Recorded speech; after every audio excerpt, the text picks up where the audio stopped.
आइए साथ मिलकर योग की एक वैज्ञानिक खोज का प्रारंभ करें, जहां आप वैज्ञानिक हैं और प्रयोगशाला है आपका हृदय, और आप ही हैं परिणाम।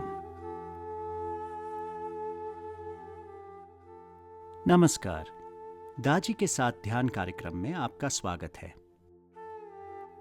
पिछले हफ्ते दाजी ने कुछ प्रश्नों के उत्तर दिए थे और दाजी ने खुद अपने अनुभव से हमारा मार्गदर्शन किया था। इस हफ्ते फिर से दाजी कुछ प्रश्नों के जवाब देंगे। आपसे जो प्रश्न हमें निरंतर प्राप्त हो रहे हैं, उनको कृपया जारी रखें। जिन लोगों ने प्रश्न भेज रखे हैं और वो इस कार्यक्रम का हिस्सा नहीं बन पाए हैं, वो कृपया निश्चिंत रहे। आने वाले कार्यक्रमों में हम प्रयास करेंगे कि उन प्रश्नों को दाजी के सामने रखें। तो आइए शुरू करते हैं प्रश्नोत्तर का ये सत्र, और उसके बाद करेंगे ध्यान दाजी के साथ। आइए शुरू करते हैं अपने पहले प्रश्न से। ये प्रश्न किया है प्रवीण ने, जो है बेंगलुरु से। प्रवीण पूछते हैं, हमें सभी से प्रेम करना चाहिए, लेकिन जो दूसरों को परेशान करते हैं या किसी धर्म विशेष के नाम पर हिंसा भड़काते हैं या उदाहरण के लिए स्त्रियों या बच्चों पर अत्याचार करते हैं, उन सभी लोगों से हम किस तरह प्रेम कर सकते हैं? नमस्ते प्रवीण जी। आइए छोटी चीज़ों से कुछ आगे बात चलाते हैं। हिंसा और अत्याचार फैलाने वाले को प्रेम करने के बारे में सोचने से पहले उन चीज़ों के बारे में सोचें जो हमें वाकई करनी चाहिए, तो बेहद ज़रूरी है। क्यों न हम वहाँ से शुरू करें जहाँ पर हम हैं, जो हमारी अभी की हालत है, यानी अपने समाज और अपने घर से। क्या हम सचमुच अपने माता पिता से प्रेम करते हैं? क्या हम बिना किसी शर्त के अपने बच्चों से प्रेम करते हैं? क्या हम अपने परिवार के बाकी लोगों की सचमुच परवाह करते हैं? हमें उनके बारे में एक प्रेम के ख्याल आ सकते हैं, यहाँ तक कि उनके प्रति प्रेम की भावना भी महसूस कर सकते हैं। लेकिन क्या यह प्रेम हमारे काम या बर्ताव में डिस्प्ले होता है या झलकता है? हम उससे जाने जाते हैं जो हम करते हैं, न कि उससे जो हम कहते हैं कि हम ये करेंगे। Action speaks louder. तो आइए छोटे छोटे कदमों से शुरू करते हैं। प्रेम एक इंसानी ज़रूरत है, सभी को प्रेम की ज़रूरत है, लेकिन जहाँ प्रेम देने की बात आती है, हम कंजूसी कर देते हैं, और जब लेने की बात आती है तो दूसरों को कंजूस ठहराते हैं। हम सजग हो जाते हैं कि हम कितना प्रेम करते हैं और किससे करते हैं। हम अपना प्रेम किसी खास इंसान के साथ बांटना चाहते हैं, लेकिन सभी के साथ नहीं करना चाहते। हम बिना किसी शर्त के प्रेम नहीं करते। इसकी वजह है कि हमें डर लगता है कि कहीं कोई हमारा गैर फायदा न उठा ले, कोई हमको चीट न करे। जब मैं बिना किसी शर्त प्रेम करने की बात करता हूँ, तो कई सवाल उभर आते हैं, जैसे क्या किसी के लिए हर वक्त प्रेम देते रहना मुमकिन है? क्या सबके साथ यह उबाऊ नहीं हो जाता? क्या ऐसा करना वाकई मुमकिन है? मैं आपको सभी से प्रेम करने के बारे में साफ तौर पर समझाता हूँ कि ताकि हमें सही समझ मिले, खास तौर पर हमारे युवा पीढ़ियों के लिए। रोजाना के जीवन में हमारा प्रेम एक क्रिया है, काम है। वह हमें अपने प्रियजनों एवं परिवार के लोगों के लिए कुछ न कुछ करने को प्रेरित करता है।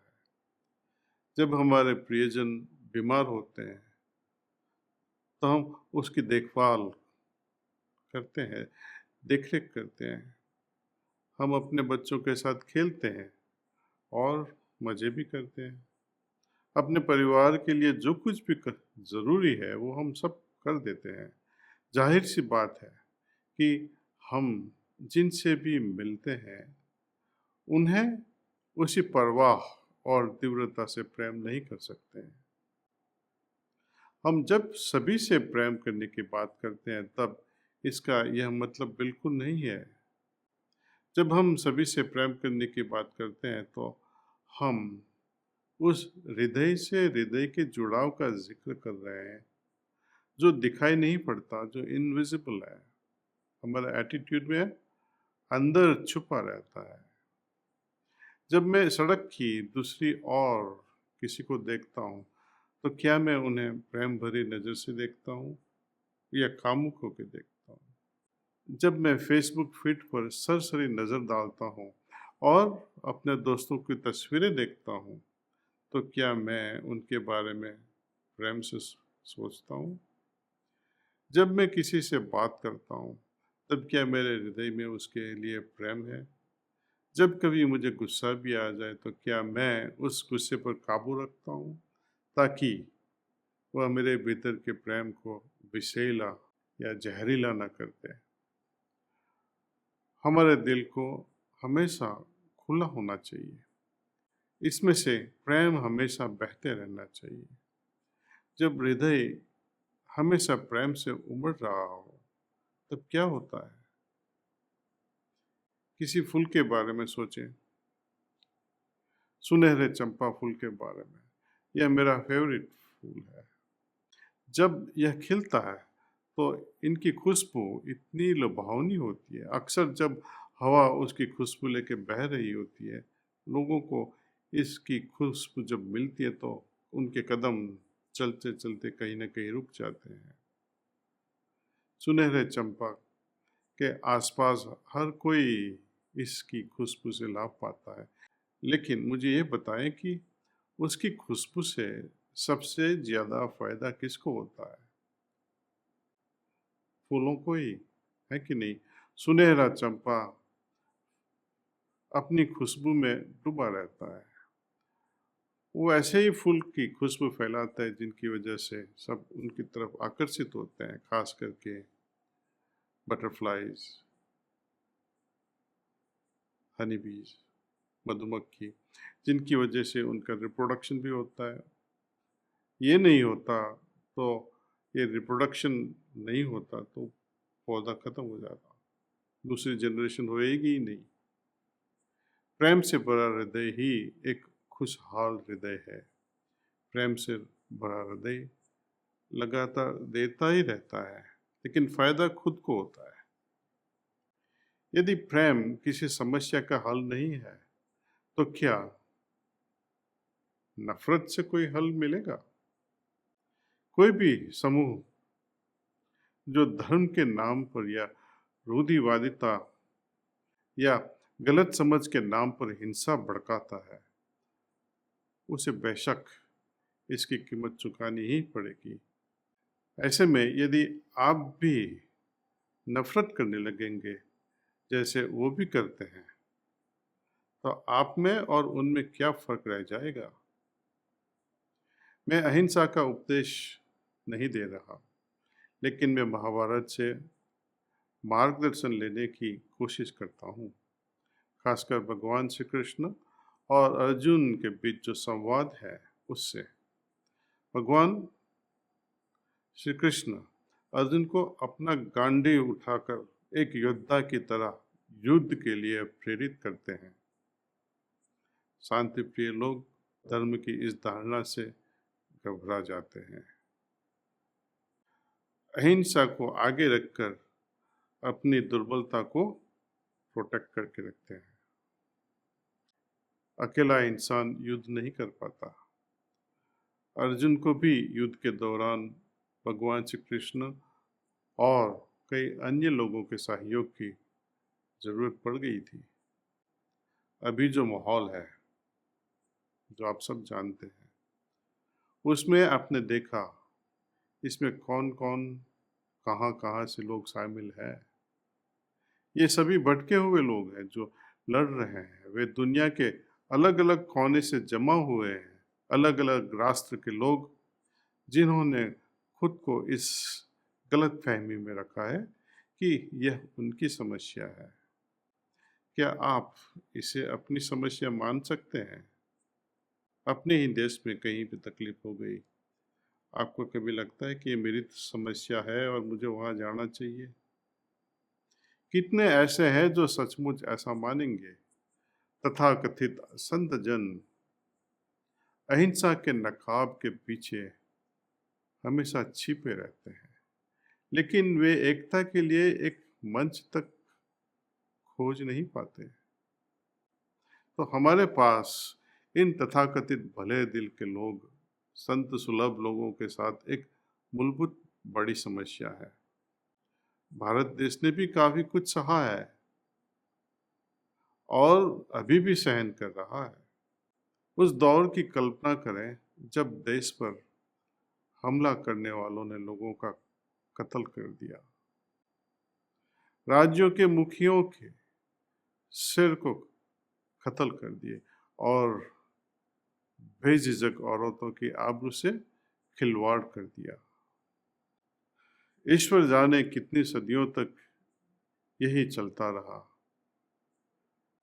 गुजरते वक्त के साथ वो दबाव में आकर लोगों ने दूसरी मान्यताएं भी अपना ली। डरे हुए थे लोग, उलझे हुए थे। उन्होंने उन जख्मों को भुला दिया जिनकी वजह से उन्होंने अपनी मान्यताओं को बदला। ईरान का उदाहरण लीजिए। एक समय ईरान एक आर्य देश था। ईरान आर्य नाम भी सिमिलर है। उसकी संस्कृति बहुत ही समृद्ध थी, जो पारसियों के जरथुस्त्र धर्म के साथ धुलमिल थे। हमला करने वालों ने ईरानी राज्य को ध्वस्त कर दिया, जैसे अभी हो गया अफगानिस्तान। उनके राजा का सिर धड़ से अलग कर दिया। कैसा दुखद रहा। इस तरह कत्ल करने वालों के खिलाफ खड़े होने का साहस कौन कर सकता है और कौन कर सकता था उस जमाने में? आज नहीं हो रहा है, तब कैसा हाल था? आप सब लोग जानते हैं, पूरी दुनिया में सब लोग जानते हैं कि वहाँ इतना अत्याचार हो रहा है, लेकिन कौन देश अब सुनेगा कि वहाँ हम जाके मदद करें? एक अकेला इंसान कभी खड़ा नहीं हो सकता। यहाँ तक कि मौजूदा हालात में कोई अकेला देश जैसे रूस या अमेरिका भी कुछ नहीं कर सके। कुछ योजनाओं की जरूरत है। हमें देखना होगा कि क्षेत्रीय राजनीति किस तरह इसमें अपनी भूमिका निभाती है। अपने दिल में प्रार्थना जारी रखें। युद्ध नियमों से कभी नहीं लड़ा जा सकता। नियम के साथ युद्ध को खेलना वो तो पैराडॉक्सिकल कथन हो जाएगा। प्रिय भाई प्रवीण, अपनों से प्रेम की शुरुआत करें और देखें कि यह आपको कहां तक ले जाता है। ये प्रश्न है अमी का, जो कि ग्वालियर से हैं। दाजी नमस्कार। आप हृदय से बोलने के महत्व के बारे में हमेशा से बात करते आ रहे हैं, लेकिन कुछ लोग दूसरों को भावनात्मक तरीके से धमकी देकर कमजोर कर देते हैं, यानी ब्लैकमेल करते हैं। मैं ऐसे वक्त अपनी माँ या बहन का साथ कैसे दूं जब वे चुनौतियों के सामने भावनात्मक स्तर पर हताश हो जाती हैं? हालांकि वे काफी समझदार हैं, लेकिन जब कहीं से कोई मदद की आस नहीं दिखती तो वे सब कुछ अपने भीतर ही दबा लेती हैं। तो बहन Amin, I take it for granted कि आपको कुछ संस्कृत आता होगा। न कर्मणाम अनारंभात नैष्कर्यम पुरुषा स्नुते, न च संन्यासनादेव सिद्धिम समाधिगच्छति। दिस इज फ्रॉम चैप्टर 3 श्लोक का नंबर 4। अमी जी सिंपली स्पीकिंग ये वही है, कहते हैं कि कर्म नहीं करने से इंसान कर्म से छुटकारा नहीं पाता। त्याग करने से संपूर्ण परिपूर्णता तो प्राप्त नहीं होती। विरोध को खत्म करने के लिए कुछ न कुछ करना होगा ही। अक्सर खुशहाली और अहिंसा के नाम पर भले दिल के लोग दबाव में आकर काफी कुछ सहन कर लेते हैं और करते रहे हैं। भगवान श्री कृष्ण अर्जुन को मेल झोल और शांति का संदेश देते हैं। जब सारे विकल्प नाकाम हो गए तब युद्ध एक आखिरी चारा था। पारिवारिक जीवन में दूसरों पर अपनी निर्भरता के कारण हम पीछे हट जाते हैं। दूसरा कारक है कि यदि हम अपने बड़े बूढ़ों के खिलाफ जाएंगे तो न जाने आपको क्या कुछ कहा जाएगा। क्या आप में एक योद्धा की क्षमता है, जज्बा है, या फिर युद्ध के कुछ मिनटों पहले जैसे अर्जुन की दशा थी वैसे ही आप बन गए? अर्जुन ने अपना गांडीव रख दिया और कहा भगवान से, उनके चरणों में गिर के पड़ा और बोला हम युद्ध नहीं करेंगे। कितने सारे सवाल उनके हृदय से जागे। कैसे लड़ूंगा मैं अपने पितामह, मेरे गुरुओं से, मेरे भाइयों के खिलाफ कैसे लड़ सकता हूँ? परिवार में हम कोई युद्ध नहीं कर रहे हैं, नहीं हमारा ऐसा करने का कोई इरादा है, लेकिन हमें कोई न कोई नैतिक कदम तो उठाना ही पड़ेगा। आपकी माँ और बहन के लिए कौन ये काम करेगा? उन्हें खुद कदम उठाना होगा, हालांकि आप ऐसा करने के लिए मुनासिब है। फिर से भगवान गीता के चैप्टर नंबर 3 श्लोक का नंबर 35 वो याद करते हैं और कहते हैं जो स्पष्ट रूप में वो राह दिखाते हैं वही एकमात्र हल है। अपनी खुद की भावनात्मक समझ को विकसित करना एक तरह से महत्व आत्म जागरूकता का संकेत है। अमी जी, जैसा कि आप अपनी स्थिति में बयान कर रही हैं, आपके घर में चर्चाएं भावात्मक उबाल का स्वरूप ले रही है। जब इस कदर भावात्मक रूप से आवेश होता है तब शांत और व्यावहारिक चर्चा करना मुश्किल हो जाता है। हालांकि ऐसी परिस्थितियां सिर्फ घरों तक सीमित नहीं रही।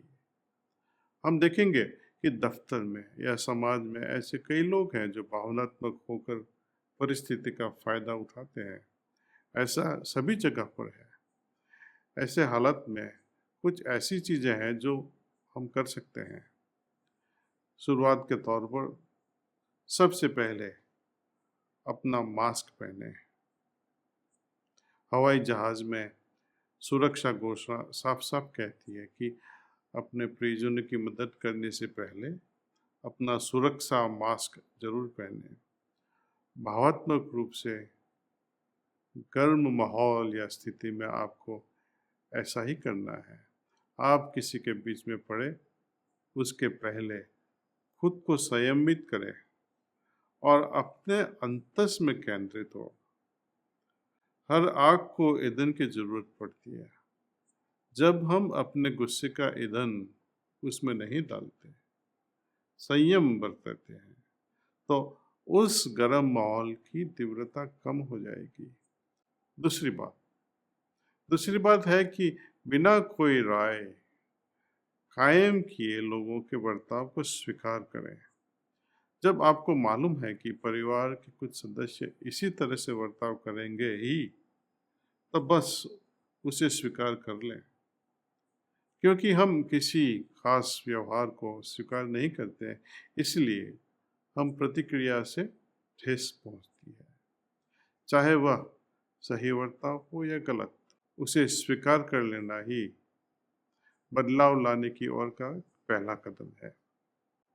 वरना यह ऐसा हो जाएगा कि मानो प्रतिक्रिया होने की राह देखना और फिर कहना कि मैंने कहा था ना कि ये ऐसे ही प्रतिक्रिया करेंगे। जब हम स्वीकार नहीं करते हैं तब हम सिर्फ उम्मीद करते हैं और जब हमारी उम्मीदें पूरी नहीं होती तो हमें मायूसी होती है। दूसरी ओर, जब आप स्वीकार कर लेते हैं कि एक भावात्मक प्रतिक्रिया आ सकती है, आप खुद को तैयार कर सकते हैं। इससे भी अच्छा आप स्थिति का अंदाजा लगा सकते हैं कि क्या होने वाला है। आखिर में मैं यह कहूँगा कि अपनी लड़ाई सोच समझकर चुनें। यदि दिल टूट चुके हों तो जीतने की कोई खुशी नहीं होती। कोई चीज़ यदि आपके परिवार की इच्छा के मुताबिक हो जाए तो इसमें हर्ज ही क्या है? ठीक है, होने दो। यदि जीने मरने की हालत नहीं है तो अपना आपा न खोएं और अपनी भावात्मक समझ से परिवार को खुशहाल रखें। उन्हें आश्चर्य करने दें कि अम्मी को क्या हो गया, वह बिल्कुल बदल गई है, अब कुछ शांत है। उन्हें सोचने दो इस बात पर। लेट देम थिंक, विचार करने दो। आइए अब हर हफ्ते की तरह दाजी के साथ ध्यान करते हैं। जो लोग आज पहली बार ध्यान कर रहे हैं हमारे साथ, तो उनको ऐसा हम बताएंगे कि ऐसे ध्यान करना है। आपके पास से सभी भटकाने वाले साधनों को, जैसे फ़ोन आदि को, हटा दें और हृदय में ईश्वरीय प्रकाश की उपस्थिति है उस पर ध्यान करें। सोचिए कि यह दिव्य प्रकाश जो मेरे हृदय में मौजूद है वो मुझे उनकी ओर खींच रहा है, और मैं यहाँ से आपको प्राणाहुति भेजता रहूँगा, जिसका आप खुद अनुभव कर सकते हैं। इस विचार को जितना संभव हो उतनी देर तक बनाए रखें। अगर आपका ध्यान इस पवित्र विचार से भटक जाए और आपको बहुत से विचार आने लगे तो अपने आप को बस यही याद दिलाएं कि आप दिव्य प्रकाश की उपस्थिति पर ध्यान कर रहे हैं। सो लेट्स हम सब साथ में ध्यान करें। Please start meditation.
That's all.